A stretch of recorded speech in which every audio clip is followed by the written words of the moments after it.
cérémonie de prestation de serment de la nouvelle présidente de la CENIT, le compte à rebours est officiellement enclenché dans la préparation des prochaines élections.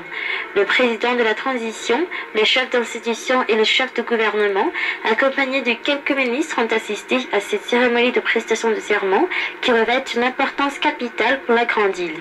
La mise en place de la CENIT, qui fait partie des conditions requises pour accélérer le processus électoral. La nouvelle tête de la CENIT n'est pas une inconnue du monde électoral à Madagascar, et même ailleurs. Magistrat de carrière, elle a déjà fait partie du CNUS depuis 2002. Elle a également participé à diverses formations en élections tenues dans des grandes villes d'Afrique. Béatrice Atala fut également sollicitée par certains pays africains pour observer le processus électoral dans ces pays. Son élection à la tête de cette entité indépendante ne pourrait être que propice pour la Grande Île, qui aspire actuellement à la tenue d'élections libres, crédibles et transparentes. D'ailleurs, Béatrice Atala espère mener sa mission en toute transparence et dans le respect total de la neutralité. Elle a déclaré aux membres de la presse qu'il revient aux politiciens de convaincre les électeurs de leur intention et laisser le champ libre aux vrais techniciens en matière d'élection. Béatrice Atala serait donc prête à garantir la transparence des élections à venir, elle et toute son équipe.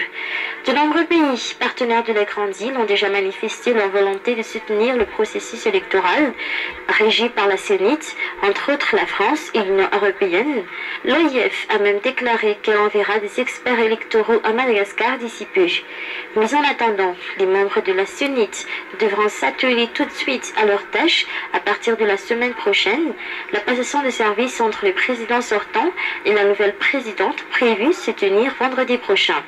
Interrogée sur la mise en place de cette structure indépendante, la majorité des politiciens attendent de la CENIT un respect de la neutralité, une indépendance totale dans sa mission.